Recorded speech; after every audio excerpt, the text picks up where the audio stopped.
कोई मुल्क के कोई वो गद्दार नहीं है, वो भी इसी मुल्क के हैं और ये भी एक सियासी और पॉलिटिकल पार्टी है जैसे और पार्टी चल रही है।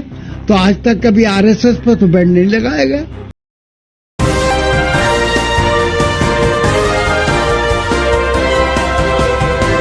आदाब, नमस्कार, अस्सलाम वालेकुम नाज़रीन। पल पल न्यूज के न्यूज रूम से मैं हूं आपके साथ नदीम अकरम।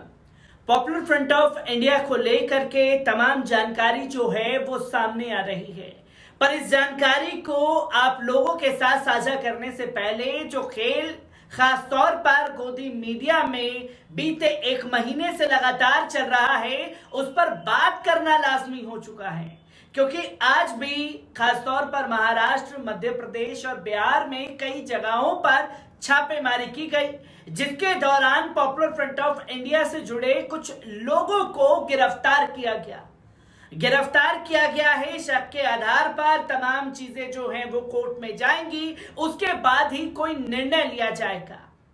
पर पहले से ही गोदी मीडिया ने एक परसेप्शन सेट कर दिया है, जहां कोई लिख रहा है कि एटीएस को मिली बड़ी कामयाबी, पीएफआई के आतंकियों को किया गिरफ्तार, तो कोई ये लिख रहा है कि एटीएस को मिली कामयाबी, पीएफआई के आतंकी राम मंदिर को गिराने का बना रहे थे प्लान, तो कोई ये लिखता हुआ दिखाई दिया कि पीएफआई के आतंकियों पर कसा गया नकेल, एटीएस को मिली बड़ी कामयाबी।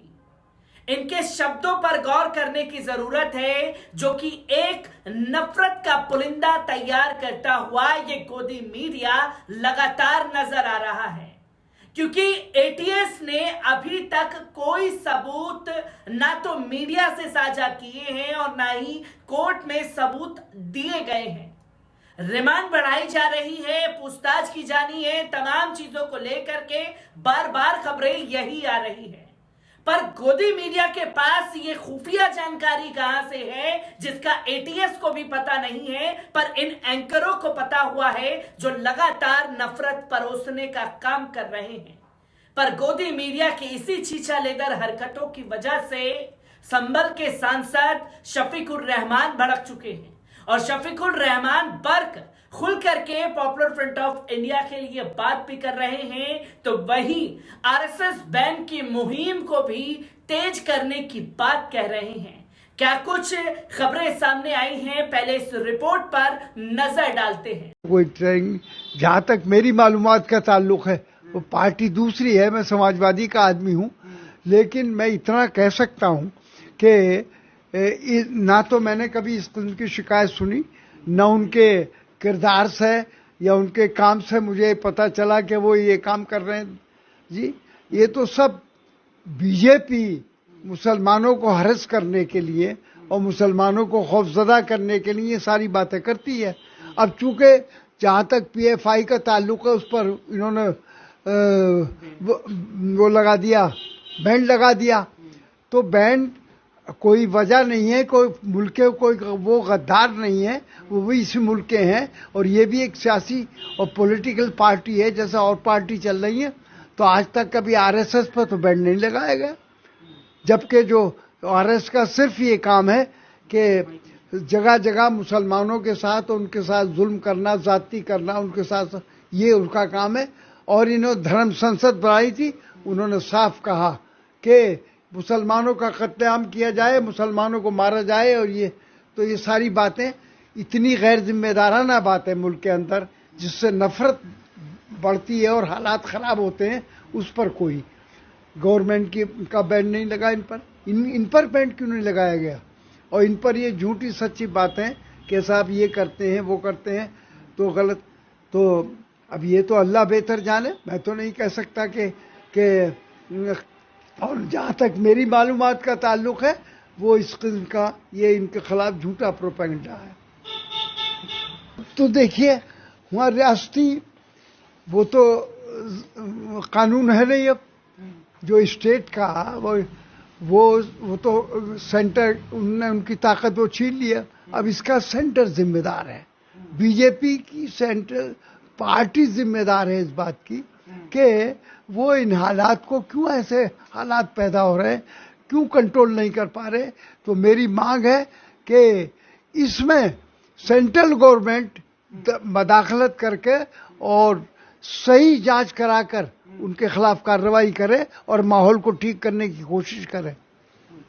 यूपी के मऊ जिले उत्तर प्रदेश स्थित संभल से समाजवादी पार्टी सांसद शफीकुर रहमान बर्क साहब ने अपने बयानों को लेकर चर्चा में बने रहते हैं। अब उन्होंने पॉपुलर फ्रंट ऑफ इंडिया पर बैन को लेकर एक बयान दिया है जो काफी चर्चा में है। सपा सांसद से जब पीएफआई बैन पर सवाल हुआ तो वो भड़क गए। उन्होंने कहा कि पीएफआई पर बैन हो सकता है तो आरएसएस पर क्यों नहीं हो सकता है।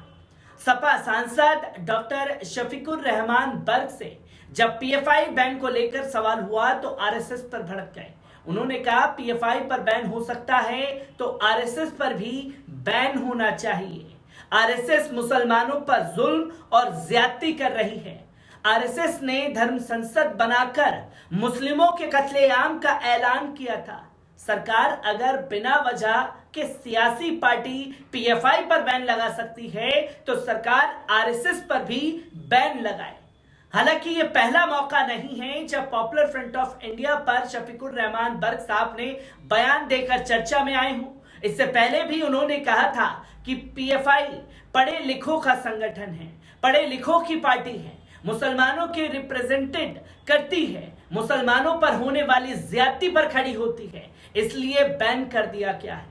हमने पीएफआई की कोई देश विरोधी गतिविधि नहीं देखी है। जांच एजेंसियां किसी को भी इन्वॉल्व कर देती हैं। तब सपा सांसद यही नहीं रुके, उन्होंने आगे ये भी कहा था कि मुसलमानों संग जुल्म ज्यादती करने वाली आरएसएस पर भी बैन क्यों नहीं लगाया गया। आरएसएस ने मुसलमानों के खिलाफ फर्जी कार्रवाई और जुल्म किया है। हमारे रसूल के खिलाफ बोलने वाले के खिलाफ क्या कार्रवाई की।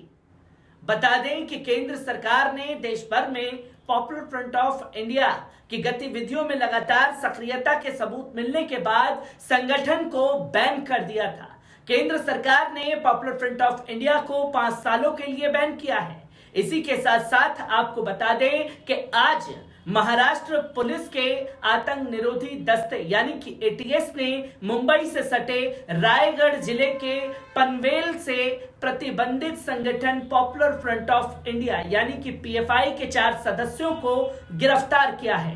पाबंदी के बावजूद ये सभी संगठन की गतिविधियां संचालित कर रहे थे।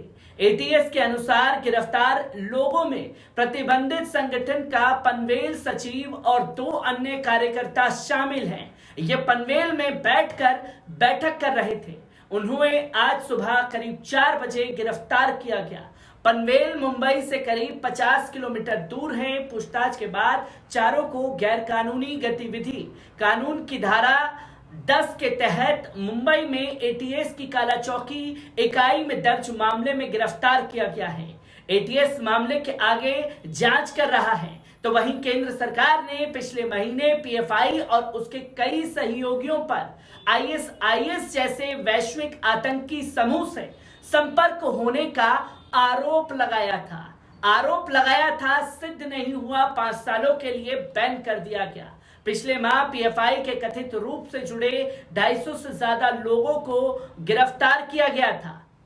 इससे पहले मध्य प्रदेश में एंटी टेररिस्ट स्क्वाड यानी कि एटीएस ने 3 राज्य मध्य प्रदेश, महाराष्ट्र और गोवा के पीएफआई के कोऑर्डिनेटर को औरंगाबाद से गिरफ्तार किया है।